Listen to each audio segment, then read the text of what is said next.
Menas gyventi.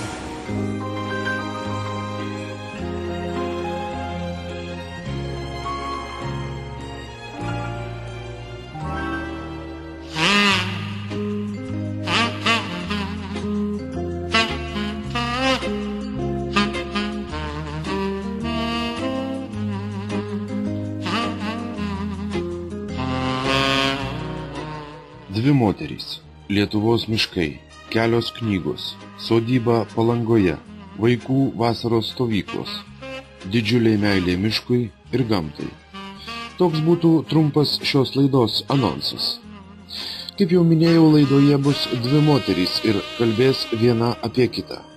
Jos ne tik draugės, bet ir kelių knygų bendraautorės. Pone Skirmante, jūs esate kelių knygų bendraautorė, kurias išleidote kartu su Irena Šalkauskiene. Kas yra Irena jūsų gyvenime?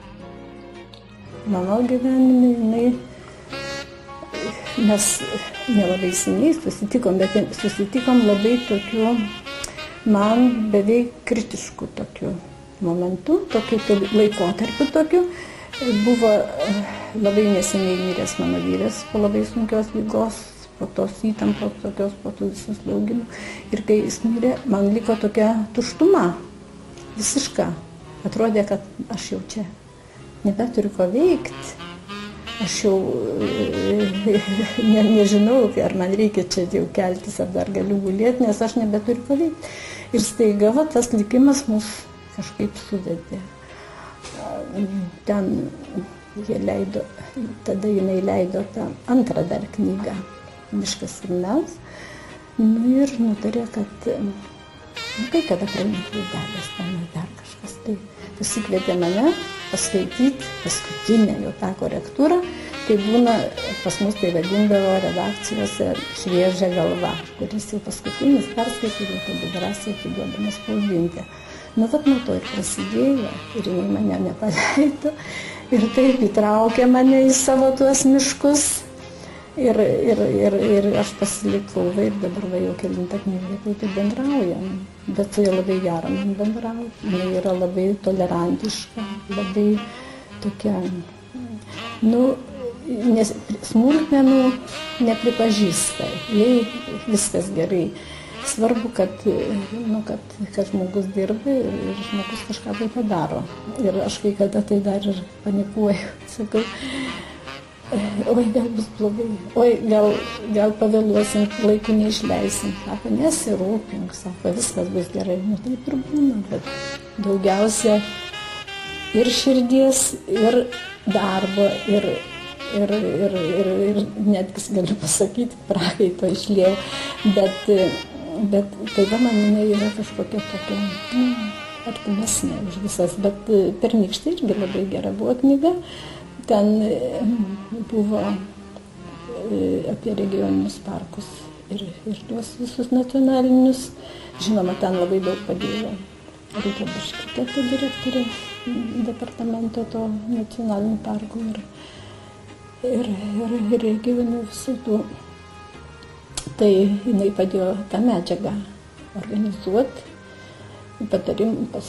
patardavo, kur ką, bet ta knyga irgi tokia man labai miela. Na ir savaime suprantama, neišvengsime banalių klausimų. Sakykite, kokie yra jūsų ateities planai? Aš turiu omeny ne tik jūs, bet jūs kartu su Irena. Mes jau su Irena taip galvojam, kad iš to Miškas ir mes turėtų jau būti paskutinė, nes truputį išsisėmė temos. Pirmoji daugiau ten buvo, visos jos įdomios tos knygos, bet ta pirmoji tai buvo daugiau, ten žmonės supažindino su įvairiais miško medžiais, atskirai apie kiekvieną tenai, apie jų savybės ir kuo jie ten yra vertingi vieni, tuo kiti kažko. Tai tokia buvo. Kitos buvo tokios daugiau tokio bendro pobūdžio. Ir daugiau apie mišką, apie gyvūnus, apie tą aplinką. O tai dvi tokios buvo, tokios, bendresnės tokios, bet visos įdomios, visi labai skaito ir mokosi iš jų, nes tenai vis tiek labai daug būna gražių nuotraukų, būna aprašyta visokie ten miške, ten miškote, ko paprastai netkreipi nieką dėmesio, nežinodamas, va taip nieko. Aš labai daug irgi išmokau. Čia dirbdama labai daug mišką pažinti ir Lietuvą, jos tą unikalią tokią gamtą ir taip, kad... Pone Skirmante, visas jūsų gyvenimas prabėgo redaguojant, skaitant, kuriant. Ar jums tas nenusibodo? Ar niekada nebuvo kilę minčių visą šitą užsiėmimą mesti? Aš esu iš prigimties turbūt tokia kruopšti ir gerbdama tą darbą kažkaip į jį visą tiesiog atsijungiu nuo visokių kitokių reikalų ir tikrai nenorėjau, niekada nenorėjau. Dabar tai jau gal ir laikas poilsiai, jau vis tiek gyvenimo saulėlydis, jau kiek čia beliko, bet vis tiek, kai dirbi dar žmogus, tai jautiesi kažkam reikalingas, dar kažką tai gero padarai, dar kažkas tai lieka po tavęs. Nu tai va, taip dar ir dirbam.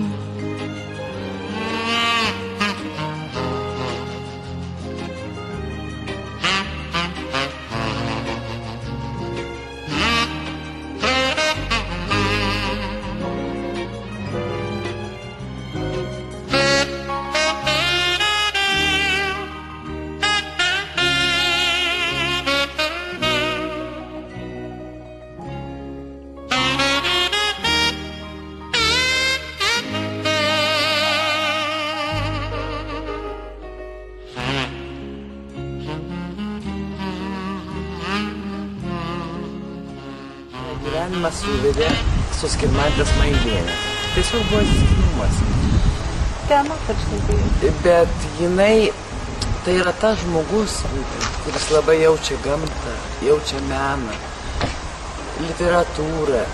Jinai praktiškai didžiausią darbą rengiant šitą knygą padarė Skirmantė.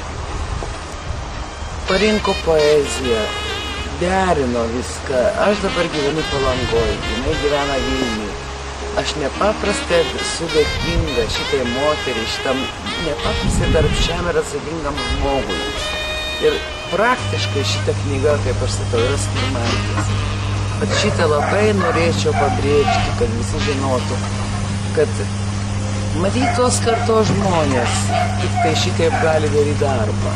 Aš nieko nenoriu blogo pasakyti apie jaunąją kartą, bet toks žmogaus požiūris, atsakingumas, o gal čia asmenybės kokie bruožai, labai dėkingas savo bendramintei, bendraautoriai, Skirmantai Smaigienei už tai.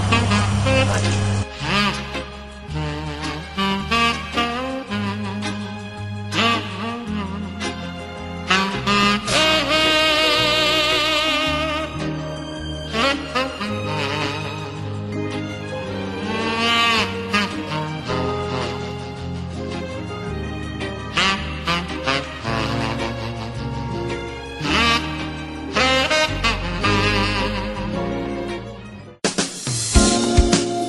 Menas gyventi. Po reklaminės pauzės laidoje žiūrėkite.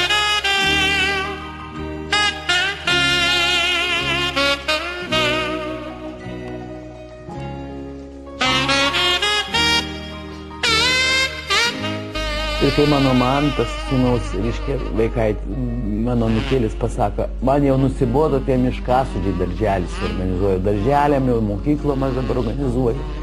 Reiškia, mane užknyso, sako, jau tie miškasodžiai. Nu, tai motina sako, nevažiuok, kai tu nenori ir auklėtoja jam. Tai ką tu? Visiems vadovauja, šaknytės turi būti nukirstos, tai pasodinta, reiškia, jisai ten asas jau yra. Menas gyventi.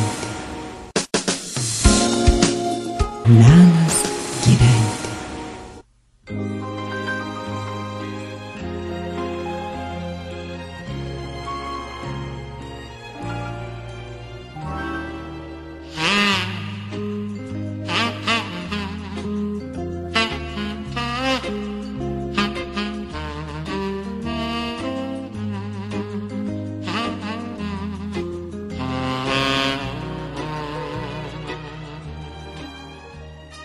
Nežiūrint didžiulio Irenos Šalkauskienės užimtumo, pavyko su jie susitikti ir pabendrauti. Ponios Irenos gyvenime žurnalistika užima didžiausią vietą. Beje, nuo žurnalistikos viskas ir prasidėjo.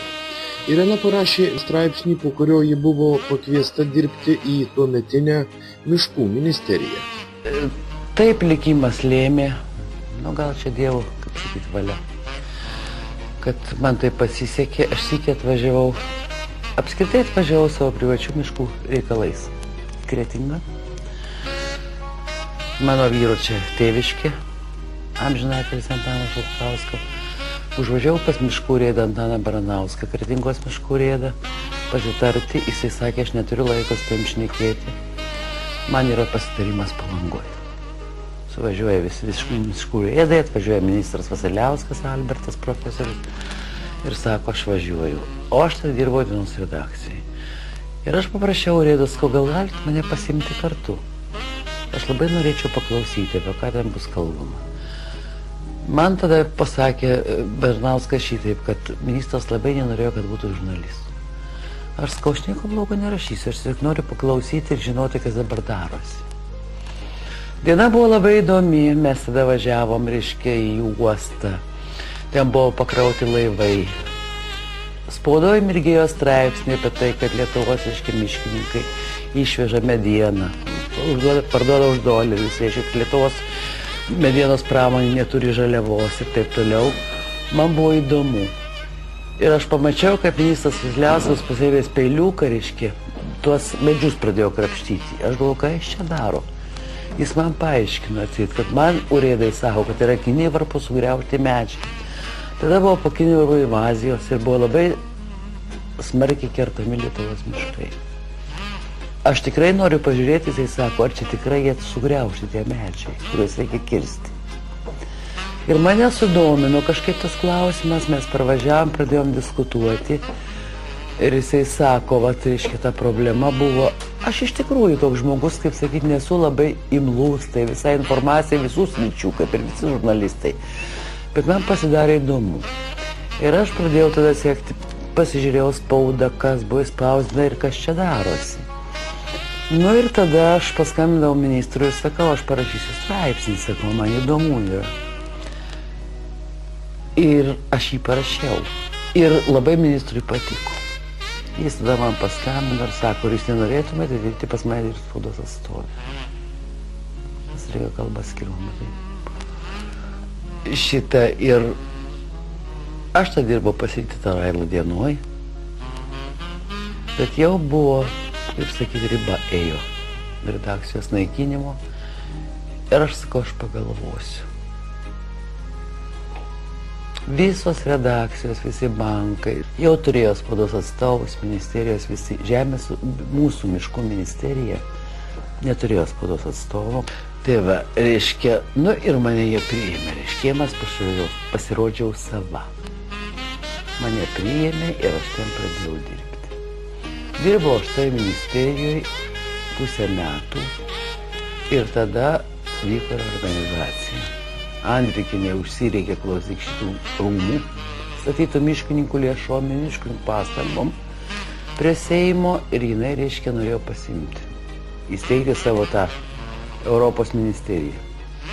Ir mes buvom išvaryti per vieną parą iš šito pastato, buvom prijungti, reorganizacija vyko prie Žemės ūkio ministerijos ir visi kraustėsi. Aš tą dieną atsimenu, kaip Tuskauskas dar Brunzienės, amžinatilsį Brunzos lakūno, reiškia, nuotraukas rado mano stalčiui ir man perdavė, Rūti, tavo stalčiui radom, nes šiukšlių dėžės buvo solidarizuotos, viskas. Pavogėm televizorių ir šiukšlių dėžės kelias, ką išsivežėm. Nu ir mes tada buvom prie Žemės ūkio ministerijos, aš dirbau spaudos atstovė, paskui jau generalinis miškų urėdijos. Rašiau į spaudą, visą laiką rašiau straipsnius, mums reikėjo įrodyti Lietuvos visuomeniai, kad miškininkai nevagis. Mane labai piktino tai, kad aš žinojau, kas viskas vyksta, giliai žinojau iš vidaus. Bent kokiam suėjime, su kolegom, su draugais, giminėm ar kur visi tik miškininkai kerta miškus ir veža iš Lietuvos. Žinokit, iki susibarimo aš labai pykdavau ir visiems aiškindavau. Ir aš tada galvojau, kad neužtenka to rato, kuriam aš sukuosi, kad šitą paaiškinti. Man labai reikėjo paaiškinti visuomenį Lietuvos, kas yra iš tikrųjų. Kodėl taip yra? Ir aš tada sugalvojau, labai ačiū dar kartą Romui Sadauskui. Mes turėjom radio laidą. Ir nuo Konarskio gatvės ėjom pėsčiomis abudu į prospektą Gedimino. Ir jis man sako, Irutė, niekam tu neįrodysi be leidinio. Reikia leidinį daryti kažkokį. Sakau, yra mūsų girios profesinis leidinys mūsų eina. Sako, reikia platesnį. Jis yra, reiškia, toks uždaras, kaip sakyti, savam rate tik tai. Plačiai visuomeniai. Irena, leisk leidinį, sako, aš tau padėsiu, rašysiu. Ir aš parėjau ir galvoju, laikas. Ir pradėjau tuos žygius. Ir savo amžinatilsį vyro gimtadienio dieną aš išleidau pirmą numerį. Tai buvo vasario 16. Išleidau pirmą Žaliosios girios numerį, žinokit, jis jau pageltęs, dabar kai aš pasižiūriu, žinokit, mane toks graudulys suima. Bet aš galvoju, kad tai buvo pradžia. 5 metus aš jį leidau. Dirbdama generalinės miškų urėdijos atstovė ryšiams su visuomenė. Bet tai neapsiribojau tuo, tik tai Giria Žaliąja. Aš rašiau visus laikraščius, rašiau į Respubliką, į Lietuvos rytą, visur.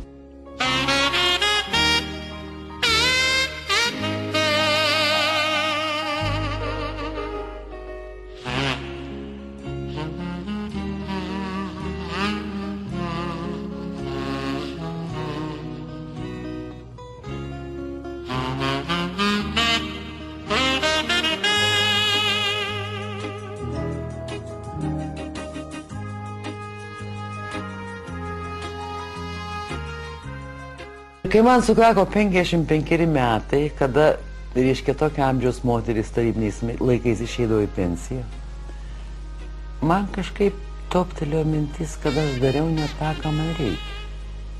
Visą gyvenimą buvau vykdytoja. Daugelis mano idėjų liko negyvendintas, kurias aš norėjau įgyvendinti. Man, kaip sakyt, visada trukdė biurokratiniai tie dalykai. Aš niekada negalėjau pakęsti, kai reikia stovėti prie ministro kabineto 2 valandas. Ar ten prie, generalinę aš eidavau be leidimo. Įlendu bent kas sėdėtų, taip jau, ir palauk nėra pas mane, žinai. Bet man tas derinimas, tas ėjimas, tas viskas, mane tiesiog, aš sakau, vaiką gali pagimdyti, išnešiot per 9 mėnesius. O filmą, kai man reikėjo kurti Lietuvos miškos, pirmąjį Lietuvoj, gali šitą drąsiai dėti. Pirmąjį Lietuvoj filmą apie Lietuvos miškininkus, tai yra mano krūvino darbo ir ašarų darbas, kaip sakyti. Ir derinimas, ėjimas, ir aš nežinau kaip, bet aš jį padariau. Bet aš daugiau nenorėčiau daryti, bet dabar vėl darysiu turbūt, nes praėjo laikas. Tai va, bet mes jį padarėm. Ir, pavyzdžiui, kaip aš jį žiūrėjau Lietuvoj, aš išėjau iš pristatymą. Bet kai aš jį žiūrėjau Amerikoje, kai suėjo visa bendruomenė Los Andželos, žiūrėjo ir visi džiaugiasi, koks gražus filmas, aš didžiavausi. Žinok, man buvo gera, kad aš padariau gerą darbą.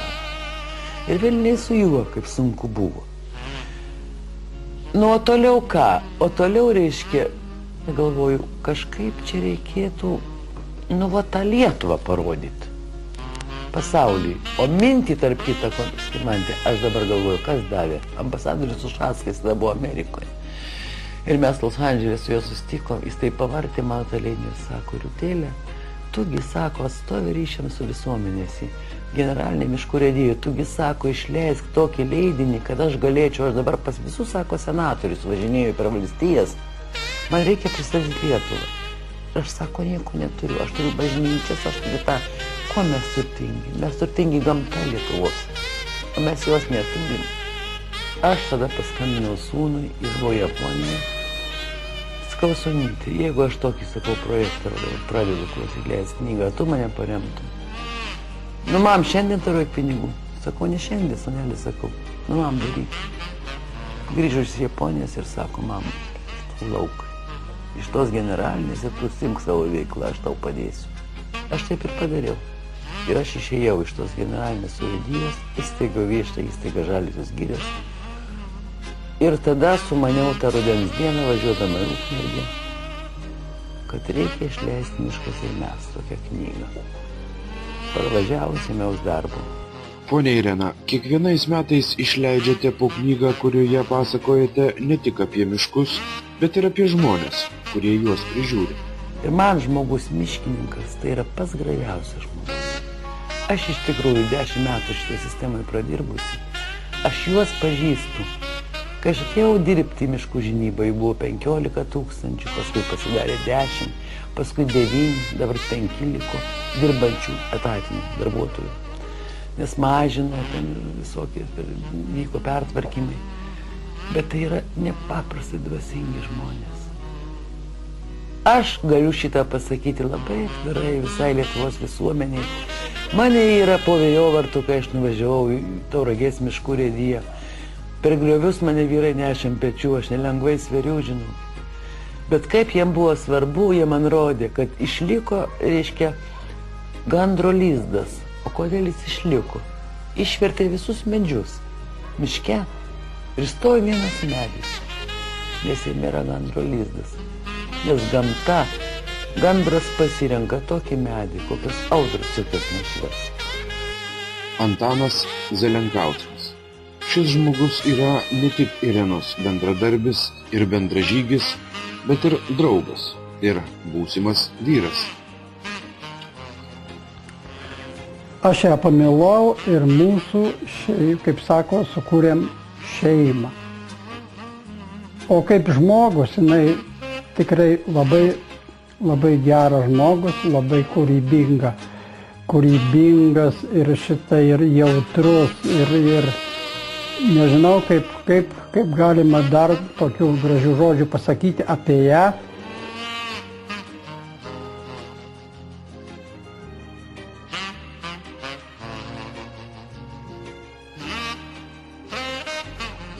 Nu, Irena pasakė, kad, kaip sako, jeigu sveikatos bus, yra noras kažkaip pavargsti per tą vasarą, kai aš sakiau, reiškia, kad čia mano 19 vasara, mes anksčiau turėjom su žmona amžinatilsį daug stovyklų, su Irena tik tai 5 metai, bet ką darysi? Reikia padėti vaikams kažkur tai rasti prieglobstį, netgi seneliams.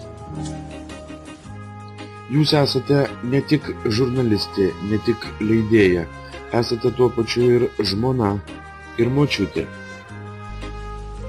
Mano nukėliai sodina medžius, kai tik pradeda vaikščioti. Ir kai mano Mantas, sūnaus, reiškia, vaikai, mano nukėlis pasako, man jau nusibodo tie miškasodžiai darželis organizuoju. Darželiam jau mokyklom aš dabar organizuoju. Reiškia, mane užkniso, sako, jau tie miškasodžiai. Nu, tai motina sako, nu nevažiuok, kai tu nenori auklėtojam. Tai ką tu? Visiems vadovauja, šaknytės turi būti nukirstos, tai pasodinta, reiškia, jisai ten asas jau yra. Vienu žodžiu, jis jau žino. Paskui močiutė nuveš mus parodė, kaip mano medeliai auga. Ir mano visi anūkai žiūri į savo pasodintus Šalčininkų miškų urėdijų, ne Menšinės, Vilniaus miškų urėdijų. Ir kai jie vieną kartą su mama nuėjo Vingio parką ir užsidegė mišką, jie sudegino savo striukeles begesindami ten. Įsipaišino kaip velniukai, užgesino tą gaisrą. Tu įsivaizduoji, kokie buvo dideli. Jie užgesino močiutės mišką. Jie taip ir sako, čia močiutės miškas, pas mus šeimoje kitaip nevadina mišku. Aš jį myliu tą mišką. Čia mano Lietuva, čia mano žemė. Tai buvo vaikų poilsio organizatorė, žurnalistė ir knygų leidėja Irena Šalkauskienė.